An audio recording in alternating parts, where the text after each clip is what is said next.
Okay, तो first of all मुझे क्या करना है, एडिशन करना है। जावास्क्रिप्ट के द्वारा दो वेरिएबल की वैल्यूज का एडिशन करके दिखाना है।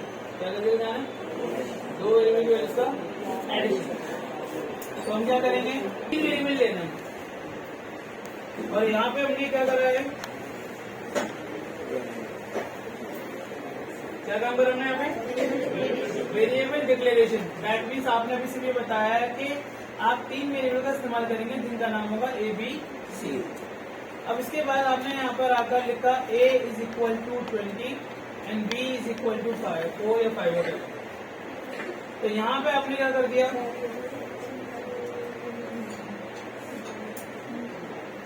Variable initialise. इसका मतलब ये हुआ कि आपने बता दिया कि भाई मेरा a जो वेरिएबल है उसकी वैल्यू 20 है और मेरा जो b वेरिएबल है उसकी वैल्यू 4 है। तो वेरिएबल को वैल्यू मिलना उसे इनिशियलाइज करना कहलाता है। वेरिएबल को अपनी वैल्यू की पहचान हो जाना क्या कहलाएगा, इनिशियलाइज कहलाएगा। क्या कहलाएगा?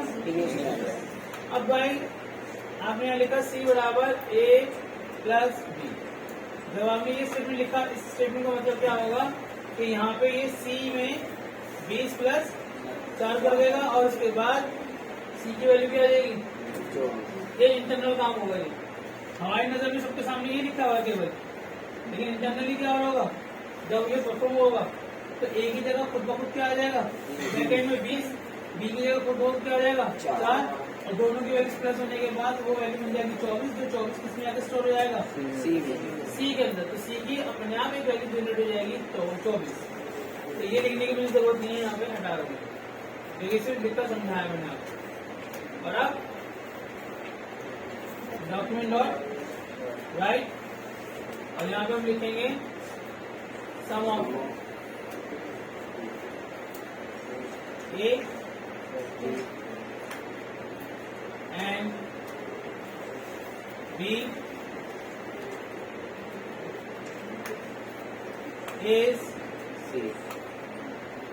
समझ आए? क्या करेगा, एक मिनट दोबारा बोलो बेटा।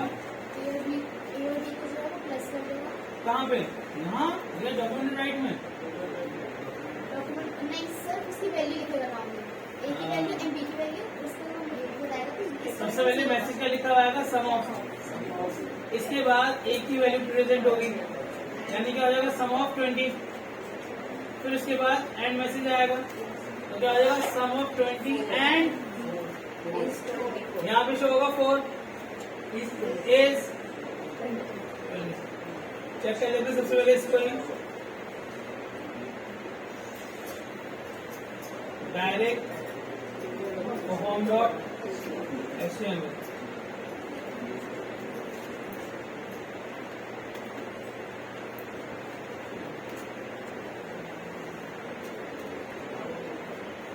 जो एक्सपेक्ट किया था वही आंसर आ रहा है, लेकिन वो आएगा इसी तरीके से जब आप ये फॉर्मेशन यूज करोगे।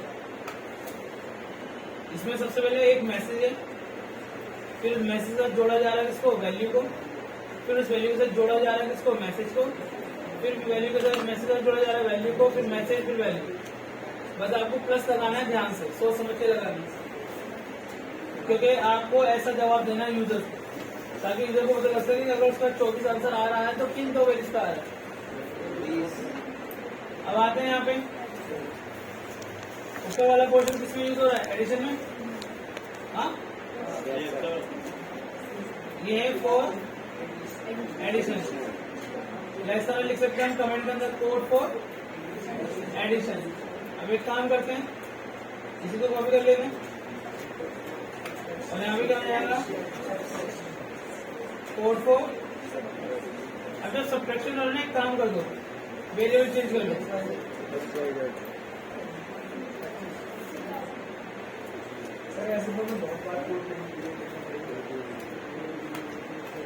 बेटा अभी आप शुरू कर रहे हो, मेरे बच्चे पहले एक बात समझो, अभी आप प्रोग्रामिंग सीखे नहीं हो, अभी आप प्रोग्रामिंग शुरू कर रहे हो। और डेफिनेटली जब आप एक अच्छे प्रोग्रामिंग की तरह काम करना चाहोगे किसी जगह पे या किसी के लिए अच्छी वेबसाइट बनाना चाहोगे, आप कभी ये काम नहीं करोगे कितनी लाइन का कोड नहीं। अगर उसकी वेबसाइट को बनाने के लिए आपकी 10 लाइन का कोड इनफ है तो ठीक है, वरना 10 लाख का भी कोड लिखना पड़ेगा, क्योंकि काम जैसा करते जाओगे कीमत भी फिर वैसी होगी। गूगल की जो अपनी वेबसाइट है, गूगल की वेबसाइट जो है वो करीब 60-70 करोड़ लाइन्स का कोड लिखने के बाद तैयार है आज भी। और वो जो लाइन्स है ना, वो इन लाइनों से बहुत ज्यादा टफ है। ये उनके सामने तो कुछ भी नहीं है। ऐसा कोड लेकर अगर गूगल के इंटरव्यू देने चले जाओगे कि भाई गूगल में नौकरी मिल जाए, 1 मिनट लाभ देकर बात कर देंगे। वो इसलिए क्योंकि आप उन्हें बचकानी चीज दिखा रहे हो जो उनकी नजर में 6ठी 7वीं क्लास का बच्चा कर लेता है। आप लोग 12वीं के बाद सीख रहे हो, माना हकीकत है, लेकिन प्राइवेट स्कूलिंग के अंदर 7th-8th स्टैंडर्ड के अंदर इस तरह के कोर्स सिखा दिए जाते हैं। प्राइवेट स्कूल में बोला तो मैंने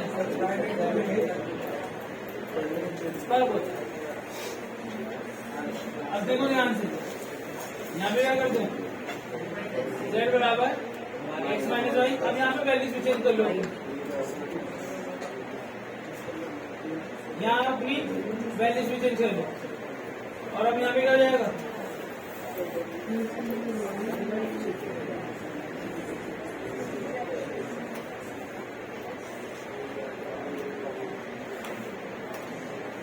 कर दिया हमने काम। अब जरा चेक करते हैं, आंसर तो आ गया, पर ब्रेक लगाने की रिक्वायरमेंट है हमारे पास, तो यहाँ पे हम ब्रेक लगा देते हैं।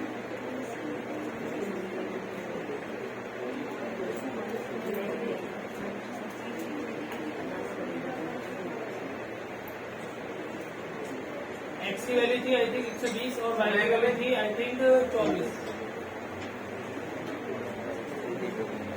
उस रूम में बेटा। तो दोनों की वैल्यू माइनस होने के बाद यहाँ पे जो आंसर आ रहा है वो क्या आ रहा है, 96 आ रहा है।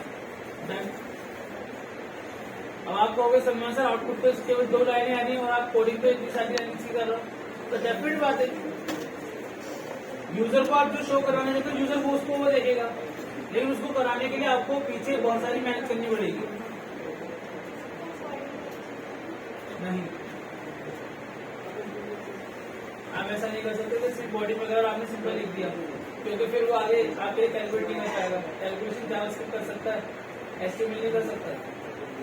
आपने ये लाइन लिखी है, ये लाइन ऑटोमेटिक एचटीएमएल निकाल रही है ना, ये काम आप नहीं कर सकते, एचटीएमएल नहीं कर सकते। इतनी बात क्लियर हो गई बेटा। अब एक काम करते हैं फाइनल, इसको लेते हैं दोबारा से, और अब एक नया कोड बना लेते हैं।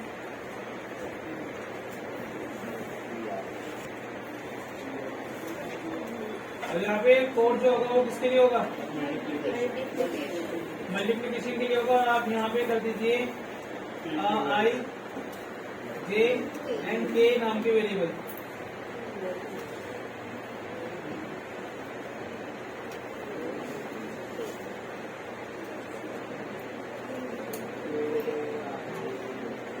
आई इंटू जे,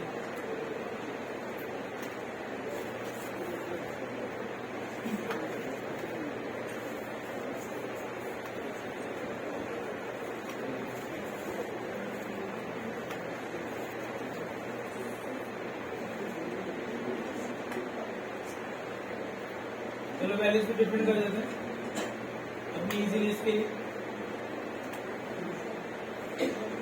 आंसर आ रहे सारे, तो भाई अगर ये आंसर निकलेगा तो डेफिनेट मैं समझता हूँ कि डिवीजन का आंसर निकल जाएगा, सारे आंसर निकल जाएंगे। लेकिन बात क्या आ रही है वो समझिए सभी। बात ये है कि मैं जो कोड लिख रहा हूँ वो कोड तुरंत एग्जीक्यूट हो रहा है। अगर यहाँ डिवीजन का कोड लिख दूंगा तो क्या वो कोड भी तुरंत एग्जीक्यूट हो जाएगा?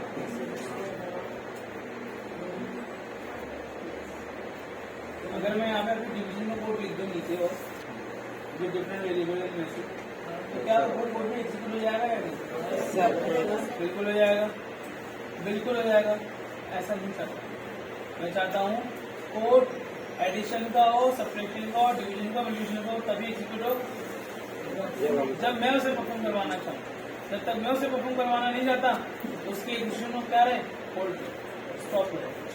तो ऐसा करने के लिए क्या करना पड़ेगा, हमें फंक्शंस बनाने पड़ेंगे। क्या बनाने पड़ेंगे? तो सबसे पहले गाइस आप ये कोड नोट कर लो जो विदाउट फंक्शंस का है, ताकि उसके बाद की आगे कहानी लिख सकते हैं। फाइल बना रहा हूँ और उस नई फाइल में अपने कोड को रखता हुआ चलूंगा। तो फिर से नोटपैड ओपन करते हैं।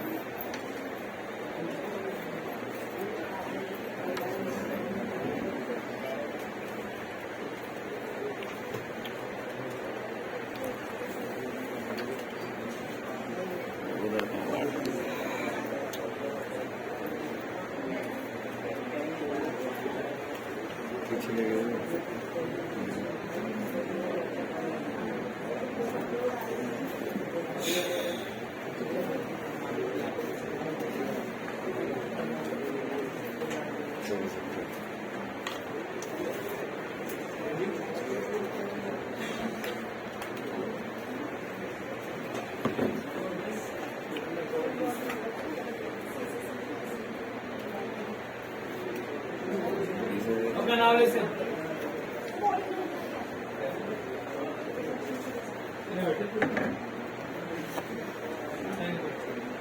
किसी भी फंक्शन को बनाने के लिए आपको सबसे पहले अल्फाज में लिखना पड़ता है, वो होता है फंक्शन नाम का कीवर्ड। फंक्शन नाम का कीवर्ड, कीवर्ड यानी कीवर्ड्स को किसी प्रोग्राम में तो एक अल्फाज आता है कीवर्ड्स, KEY, उसका मतलब होता है रिजर्व वर्ड्स। रिजर्व वर्ड्स यानी ये जो अल्फाज है ये हम नॉर्मल इंग्लिश में लिखते हैं, नॉर्मल इंग्लिश में अल्फाज होता है, इस अल्फाज का कोई मीनिंग तो होगा। तो प्रोग्रामिंग के अंदर कुछ शब्दों को रिजर्व करके रखा गया है अपने यूज के लिए। जब आप उन शब्दों का यूज करते हो तो प्रोग्रामिंग के अंदर उन शब्दों का मीनिंग समझ में आ जाता है उस लैंग्वेज कि ये किस लिए किया गया है। जैसे हम वेरिएबल बनाने के लिए लिखते हैं var, var या वैर, तो ये वैर एक कीवर्ड है। क्या है? इस कीवर्ड से जावास्क्रिप्ट खुद पहचान जाएगा कि सामने वाला यहाँ पे वेरिएबल्स बना रहा है। अगर वैर लिखे बगैर आपने ए लिखा, कॉमा देके बी लिखा, कॉमा देके सी लिखा, तो वो नहीं जानता कि एबीसी क्या है। लेकिन अगर आपने वैर लिखकर एबीसी लिखा तो वो समझ जाएगा कि एबीसी क्या है आपके। सचिन सीखोगे बेटा, ये आपके वेरिएबल्स है। इतनी बात डन होगी। तो यहाँ पे जावास्क्रिप्ट में फंक्शन बनाने के लिए क्या लिखना पड़ता है? आपको फंक्शन कीवर्ड लिखना पड़ता है। क्या लिखना पड़ता है? फंक्शन कीवर्ड लिखने के बाद आपका जो अगला तरीका होता है, मैं एक काम करता हूँ, सिंटेक्स में लिख लेता हूँ। सिंटेक्स डिफाइन अ फंक्शन, और यहाँ पे मैं कमेंट क्लोज कर देता हूँ। यानी अब यहाँ लिखी बात हमारे पेज पे डिस्प्ले नहीं होगी। तो फंक्शन लिखने के बाद हमें लिखना होता है क्या? फंक्शन का नाम, और फिर हमें यहाँ पे देना होता है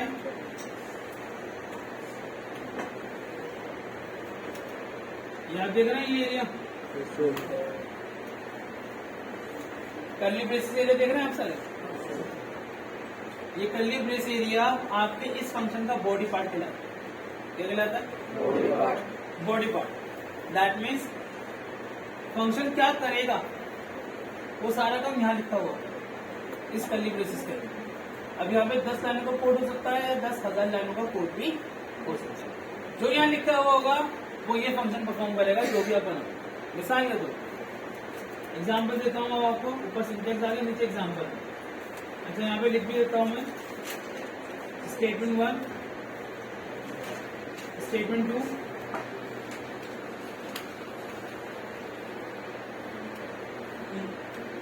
स्टेटमेंट 3, और लास्ट में आप ले सकते हैं स्टेटमेंट n। n का मतलब हो गया कितनी भी नंबर ऑफ, क्योंकि हम जानते हैं कि सामने वाला जब फंक्शन बनाएगा वो 100 लाइन का कोड लिखा गया, 1000 लाइन का कोड लिखा हुआ, तो स्टेटमेंट n का मतलब है कोई भी लास्ट। ये सिंटेक्स हो गया, ये क्या हो गया? इसको फॉलो करना है आपको। अब इसको फॉलो करके हम यहाँ पे अपना एक फंक्शन बनाते हैं। कैसे बनाएंगे फंक्शन?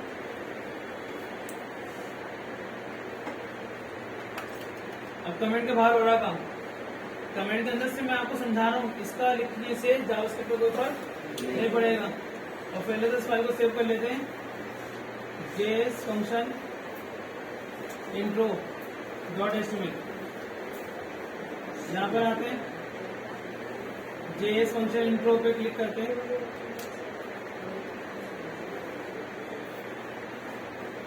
अब भाई फंक्शन बनाने के लिए लिखना पड़ता है सबसे पहले क्या, फंक्शन नाम का कीवर्ड, फिर फंक्शन का नाम। मैंने अपने दिमाग से एक फंक्शन का नाम सोच लिया कि मैं क्या रखूंगा, टेस्ट। अब ये फंक्शन क्या काम करेगा जब इसे पुकारा जाएगा, वो कहानी लिखो उसके, वो कहानी लिखो उसके। सबसे पहले मैं चाहूंगा कि जब ये फंक्शन पुकारा जाए तो पहले ये ग्रीट करे। क्या करें, ये फंक्शन ग्रीट करे लोगों। और ग्रीट में क्या मैसेज होना चाहिए, गुड मॉर्निंग टू ऑल। फिर मैं चाहता हूं कि जब इसका नेक्स्ट स्टेटमेंट परफॉर्म हो तो नेक्स्ट स्टेटमेंट क्या करें, वो एक पैराग्राफ में एक लाइन एक कोड रिप्रेजेंट करें।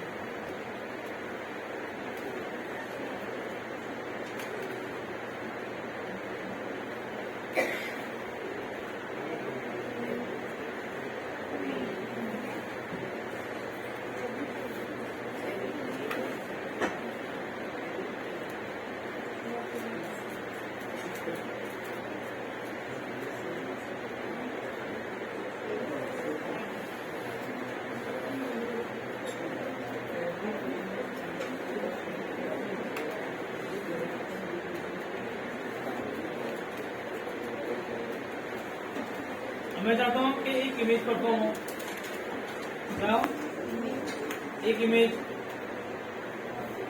कोई वाली है मेरे पास शायद।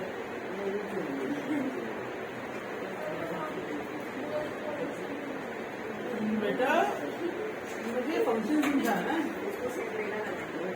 ठीक है।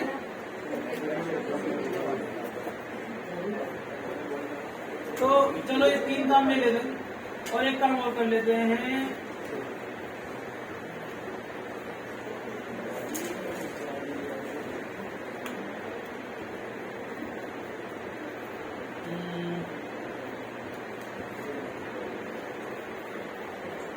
एक हॉरिजॉन्टल लाइन परफॉर्म करवाएंगे। अच्छा तो गाइस हमने किस नाम का फंक्शन बनाया,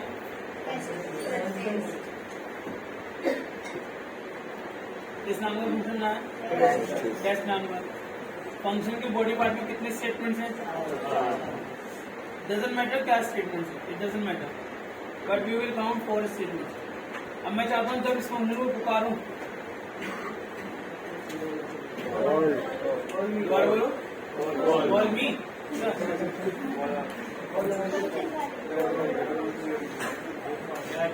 जब इस फंक्शन को पुकारा जाए तो ये 4 स्टेटमेंट परफॉर्म हो, इसके अंदर लिखिए। तो अभी अगर मैं सेव करूं, बैक करूं, रिफ्रेश करूं, कुछ नहीं होने वाला काम। क्यों, क्योंकि सिर्फ आपने फंक्शन बनाया है कॉल की तरफ। तो फंक्शन को कॉल करने का तरीका क्या होता है, टू कॉल एनी फंक्शन। बस आप क्या करें, सिंटेक्स में बताया जा रहा है फंक्शन नेम, यानी हमारे फंक्शन का नाम क्या है, तो उस फंक्शन का नाम लिखो, ब्रैकेट दो, सेमीकोलन, बस हो गया। ये होती है कॉलिंग, ये होती है कॉलिंग। आपने इसी नाम का फंक्शन बनाया ना, तो बस इस फंक्शन का नाम दो, ब्रैकेट दो और सेमीकोलन दो। तो जैसा आप इसे लिखोगे, जो इसमें लिखा हुआ था वो परफॉर्म हो गया। अब अगर मैं ये फंक्शन नहीं बनाता, जैसे मैं ये फंक्शन नहीं बनाता और मैं तुमसे कहता ये चीज 5 बार चाहिए मुझे पीपीटी, ये चीजें 5 बार चाहिए, तो आप लोग पता क्या करते, आप लोग ये करते उसी स्टेटमेंट को 5 बार कॉपी पेस्ट करते।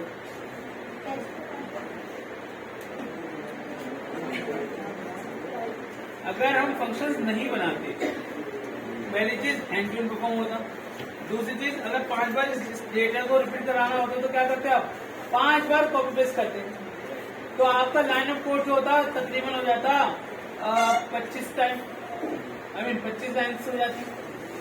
यहाँ पे फायदा क्या है, क्योंकि मैंने फंक्शन एक बार बना लिया है, तो मैं फंक्शन की कॉलिंग को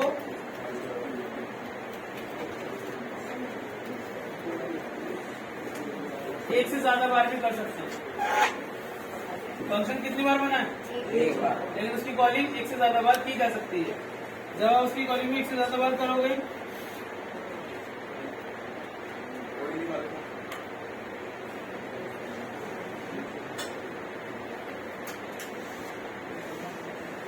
चार बार आ रहा है, 4 बार इमेज आ रही है, बट क्या मैंने 4 बार इमेज टैग लिखा है? कितनी बार लिखा हुआ है? एक ही बार। कितनी बार परफॉर्म हो रहा है वो? 4 बार, बिकॉज उसकी 4 बार क्या की गई है? कॉलिंग की गई। क्या की गई है? कॉलिंग की गई।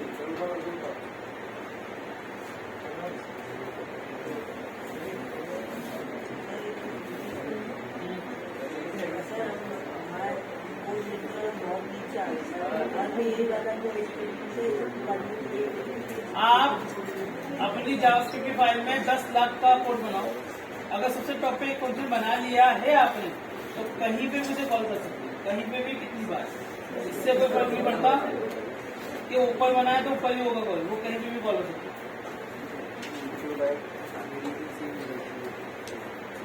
फंक्शन का नाम यूनिक होना चाहिए, सेम नहीं होना चाहिए। एक फंक्शन का नाम दूसरे फंक्शन से डिफरेंट होना चाहिए, सेम नहीं होना चाहिए, क्योंकि सेम नाम से दो फंक्शन नहीं बनते। अगर ऐसा होता तो एक्सेल में क्या करता, 2 सब नाम के फंक्शन दे देता आपको, 2 विभिन्न नाम के फंक्शन दे देता आपको। तो कितने दिए? एक ही तो दिया है ना।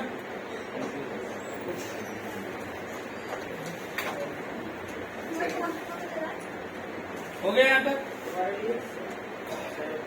यहाँ ध्यान दो बेटा, इन सारी चीजों के लिए मैं काफी मुक्ति को क्या करता,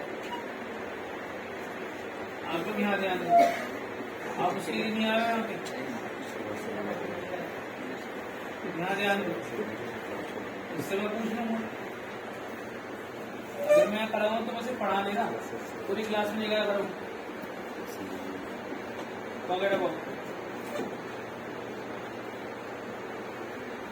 ये बात समझ में आ गई? अब आप चाहो एक से ज्यादा फंक्शन बना सकते हो। क्या कर सकते हो? आप एक से ज्यादा फंक्शन बना सकते हो। तो मैं मल्टीपल फंक्शन बनाऊंगा आपको समझाना, और मल्टीपल फंक्शन आपस में कैसे कॉल हो सकते हैं ये समझाऊंगा। करके देखेंगे? इसे रेस कर दूं? इसका सिंटेक्स नोट कर लिया?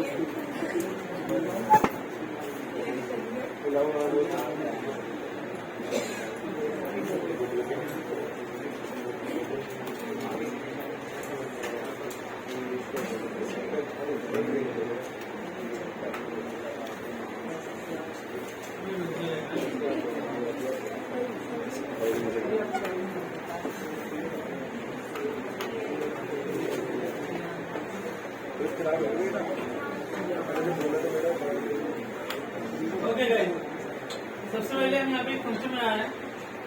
तो फंक्शन का नाम फॉर एग्जाम्पल सिर्फ समझाने के लिए फंक्शन की कॉलिंग कैसे होती है ये बताने के लिए मैं इसे नाम देता हूँ कंट्रीज का। अलग अलग कंट्रीज का नाम देके एक फंक्शन बना रहा हूँ, ठीक है। यूजुअली जब फंक्शन का नाम लिखा जाता है तो स्मॉल में होता है।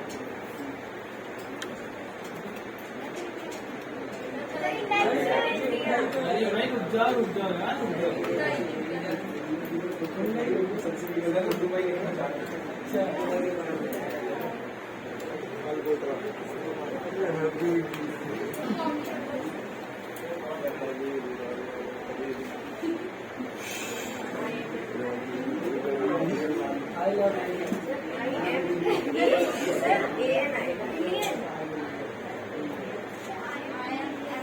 इंडिया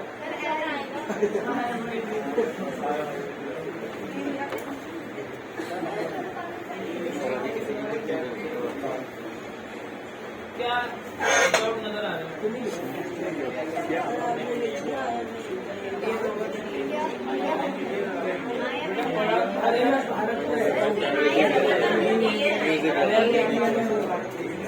सब्सक्राइब कर दो।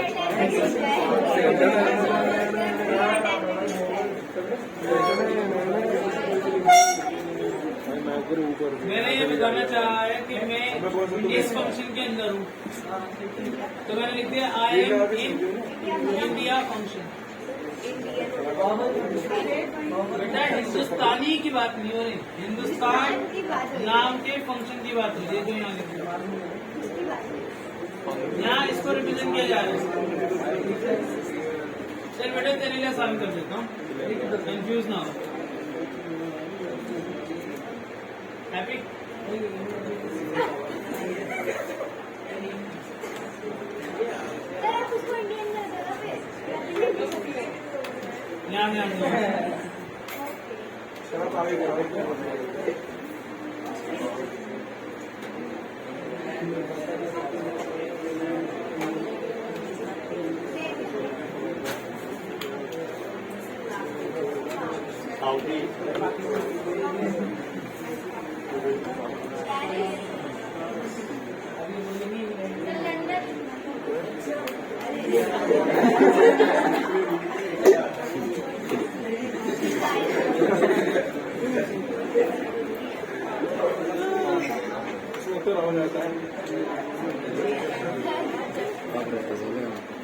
Okay, now listen.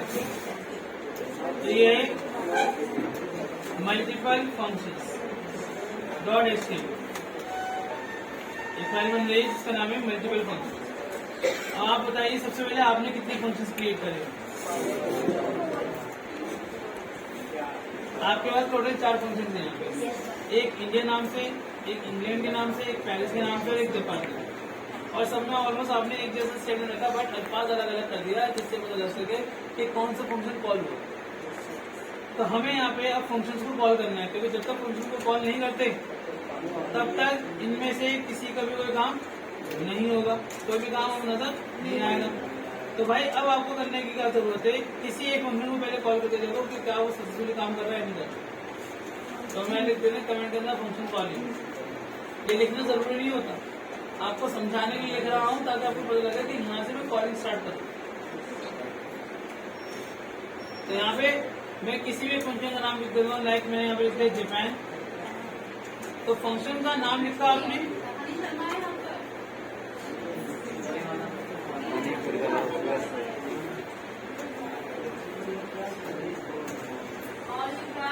नहीं आया।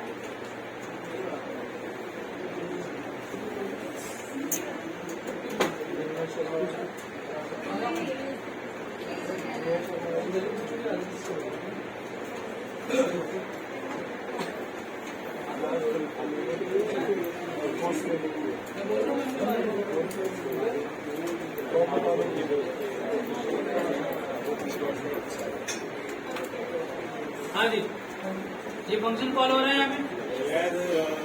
तो केवल ये कॉल होगा, सारे कॉल होंगे? केवल ये कॉल होगा, सारे होंगे? ये कॉल होगा, एक बार चेकआउट कर लेंगे। ठीक है, अब जानो यहाँ पे एक और खूबी जो आपको सभी प्रोग्रामिंग लैंग्वेज में सेम मिलेगी। ये खूबी सभी प्रोग्रामिंग लैंग्वेज के अंदर सेम है, कोई चेंज नहीं है इसमें। तो खूबी क्या है कि इस फंक्शन में जो जापान नाम का फंक्शन है, जब इस फंक्शन के अंदर हम आएंगे एग्जीक्यूशन करने, इस स्टेटमेंट को परफॉर्म करने, तो यहाँ पे कॉलिंग हो जाएगी सबसे पहले किसकी? इंग्लैंड। और जब हम इंग्लैंड फंक्शन में आएंगे तो यहाँ पे जो हम सबसे पहले कॉलिंग करेंगे वो किसकी करेंगे?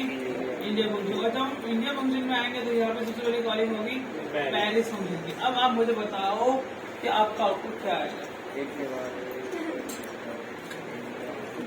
सबसे पहले कौन सा फंक्शन कॉल होगा? एक मिनट, जो आंसर करना चाहता है खड़े होकर आंसर करेगा, बैठ के पेरिस खड़े होकर। आप एक चीज और कर लो, पहले मैं आपको दोबारा सबको एक बार बता देता हूँ, सुनो ध्यान से, खड़े रहो, खड़े रहना है। सबसे पहली चीज समझ लो, आपने 3 फंक्शन की कॉलिंग बॉडी के अंदर कर रखी, किसी फंक्शन की बॉडी के अंदर कर रखी है। वो तब तक कॉल नहीं हो सकते जब तक किसी फंक्शन के बाहर से कोई कॉलिंग नहीं होती। जब तक फंक्शन के बाहर से कोई इंडिपेंडेंट कॉलिंग नहीं होती अंदर किसी फंक्शन के अंदर जो कॉलिंग से वो भी परफॉर्म नहीं होगी।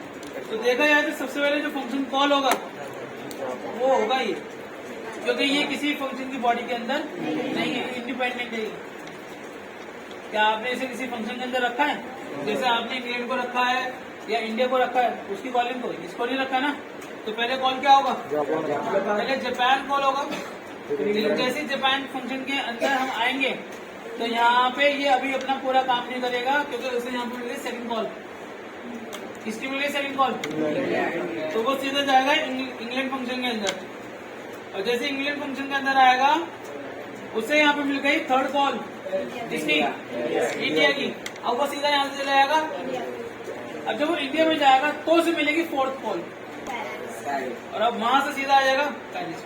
तो सबसे पहला आंसर जो प्रिंट होगा पेज के ऊपर वो होगा आई am in Paris function,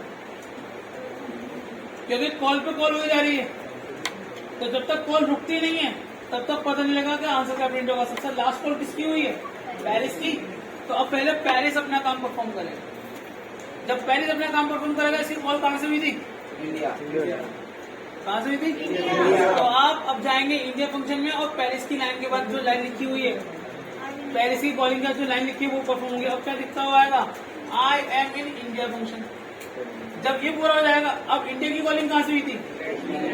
England function से हुई थी। तो अब ये लाइन परफॉर्म होगी, क्या लिखा हुआ आएगा? आई एम इन इंग्लैंड फंक्शन। जब ये भी परफॉर्म हो जाएगा तो इसकी कॉलिंग कहां से हुई थी? जापान से। तो लास्ट में लिखा हुआ आएगा आई एम इन। तो पहला स्टेटमेंट क्या आएगा लिखा हुआ? I am in Paris. दूसरा I am in Indian function. तीसरा आई एम इन इंग्लैंड। और चौथा आप ये कभी मत कंसिडर करो पहले क्या कॉल हुआ। आप पहले सीक्वेंस देखो। कॉलिंग हो रही है जापान से, इसकी इंग्लैंड की, इंग्लैंड से इंडिया की, इंडिया से पेरिस की। तो जो लास्ट कॉल हुई है पहले परफॉर्मेंस उसकी हुई, इसलिए सबसे पहला आंसर लिखा हुआ है I am in Paris, then I am in India, then I am in England, then I am in Japan. तो देखते हैं कि जो हम सोच रहे हैं वही जवाब आ रहा है या कुछ और आ रहा है। मैंने आपको कंफ्यूज नहीं करा, मैंने आपको रियल सिनेरियो दिखाया फंक्शंस का। कि जब फंक्शंस बनाए जाते हैं तो कभी कभार ऐसा होता है कि एक फंक्शन जो हम लिख रहे हैं, एक फंक्शन जो हम बना रहे हैं, उस फंक्शन के अंदर भी हम किसी दूसरे फंक्शन को, तीसरे फंक्शन को क्या करते हैं? कॉल करते हैं। नहीं समझ में आया? Yes sir. क्या इशू? एक मिनट, क्या इशू है? खड़े होके वेट कर, कभी नहीं।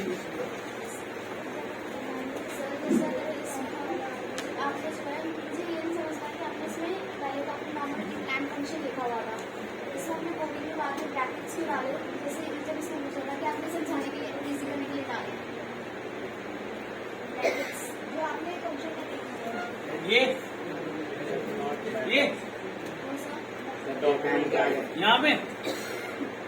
यहाँ पे बेटा डॉक्यूमेंट राइट में लिख रहा हूँ, कुछ भी लिख सकते हो। मैं अल्फाज बताना चाहता कि जापान फंक्शन कॉल कर रहा हूँ तो फंक्शन को दिखाने के लिए फंक्शन को ब्रैकेट लगा दिया, वरना सिर्फ जापान फंक्शन FUNCTI कुछ भी लिख सकता था।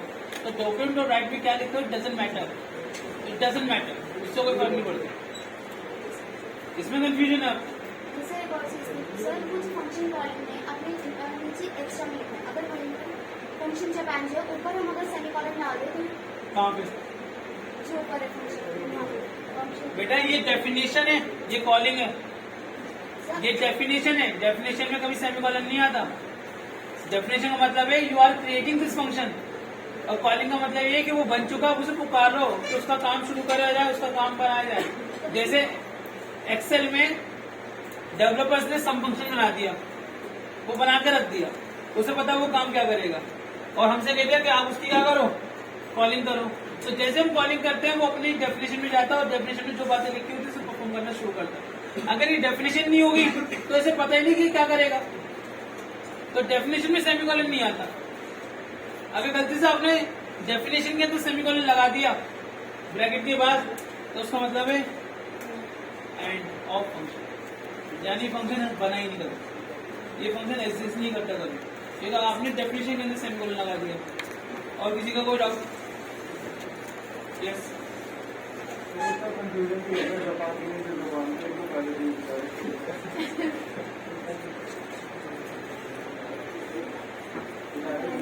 कोई बात नहीं, कोई नहीं, आप सही पूछ रहा सवाल सही है। कंफ्यूजिंग कंफ्यूजिंग कंफ्यूजिंग, बड़ा अच्छा सवाल होगा वैसा। 10th स्टैंडर्ड तक आपने साइंस पढ़ी? लाइक शुरू करवाएगा, मजा आएगा। इसमें या काम होता, चलो नई फाइल बना लेते।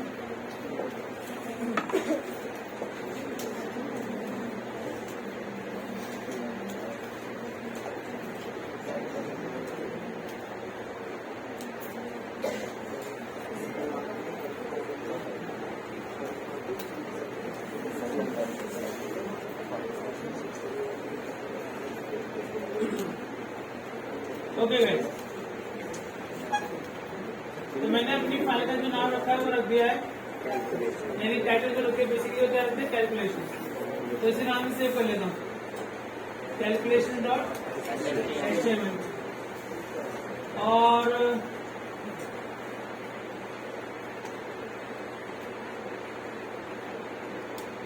ठीक है, यहाँ पे अपनी फाइल को ओपन कर लिया।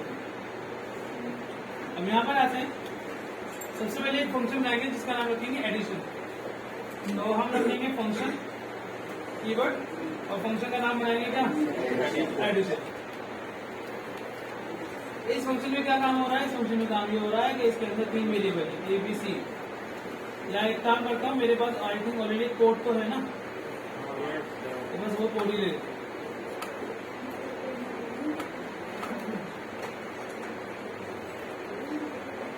ये आ गया यहाँ पे।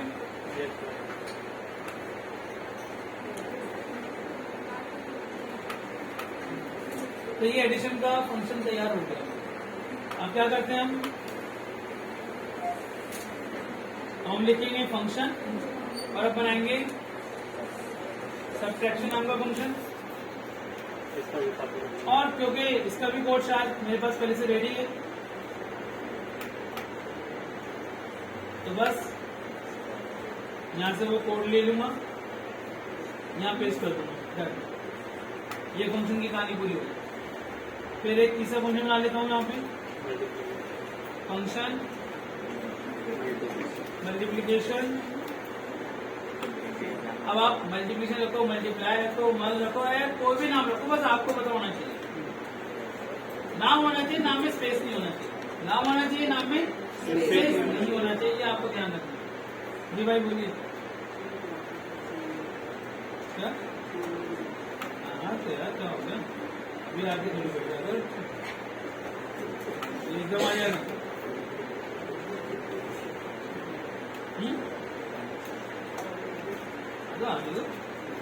नालायक क्या अपना काम नहीं करेगा? कितने फंक्शन हो गए? 3 हो चुके हैं। चलो एक क्लास बना लेते हैं फटाफट। तो फंक्शन आप डिव बनाओ, डीबी बनाओ, डिवीजन बनाओ, वो तुम्हारी मर्जी। फंक्शन के नाम से कोई पता लगता है वो क्या काम करेगा, फंक्शन में क्या लिखता है उससे पता लगता है वो क्या काम करेगा। तो मैंने लिखा नहीं, तो कोई नहीं, यहाँ पे एंटर दे डिवीजन।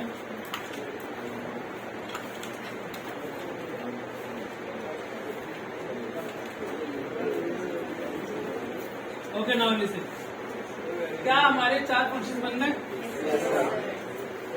क्या हमारे 4 फंक्शन बन गए? क्या ये चारों फंक्शन यूज हो जाएंगे अब?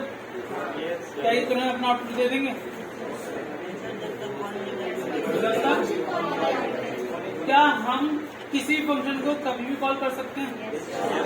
क्या ये नेसेसरी है कि हमने अगर एडिशन फंक्शन पहले बनाया तो कॉल भी उसकी पहले होगी?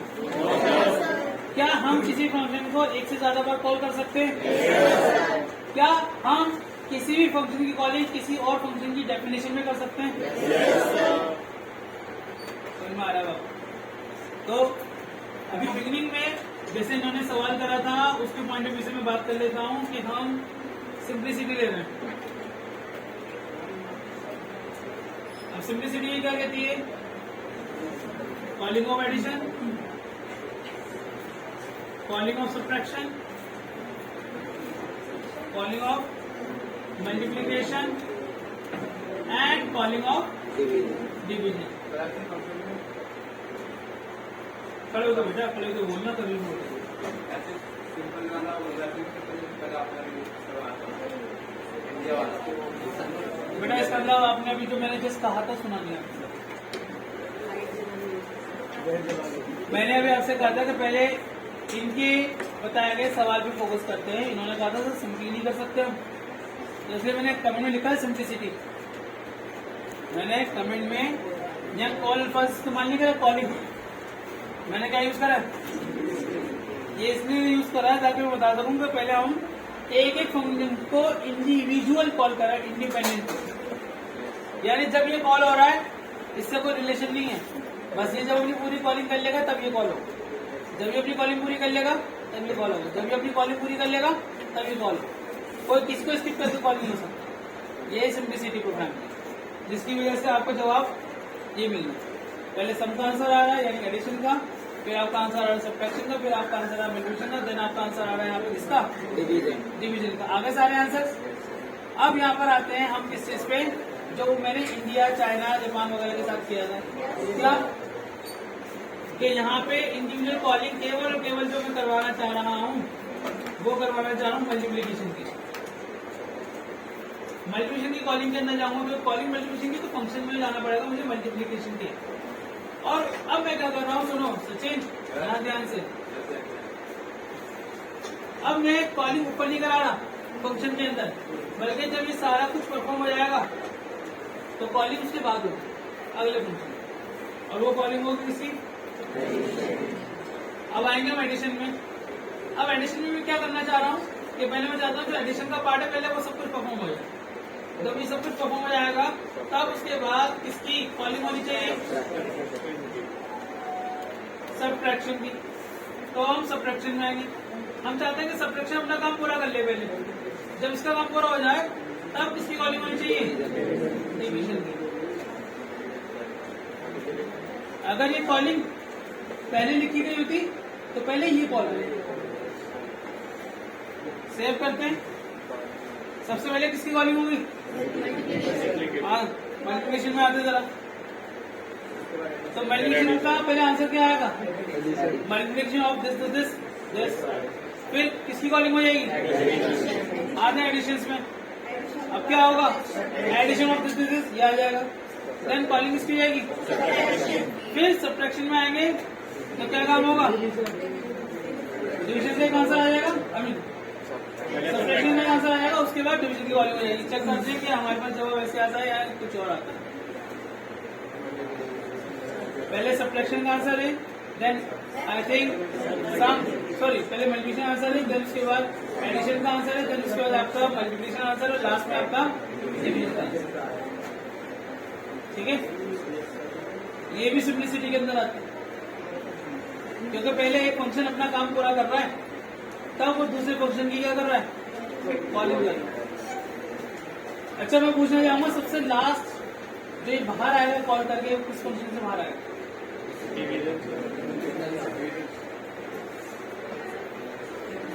सबसे पहले कॉल किसकी हुई है, और फिर उसी से हम दूसरे फंक्शन में गए, सबसे आखिर में किस फंक्शन में बाहर आएंगे, मल्टीप्लिकेशन से। अभी मैंने बताया था कि आप सीढ़ी चढ़कर सीढ़ी उतरकर इस कमरे में आ रहे हैं, तो सबसे पहले से आपकी सीढ़ी थी, तो सबसे आखिरी स्टेप पे आपका क्या रहेगा, लाइट ऑन करो।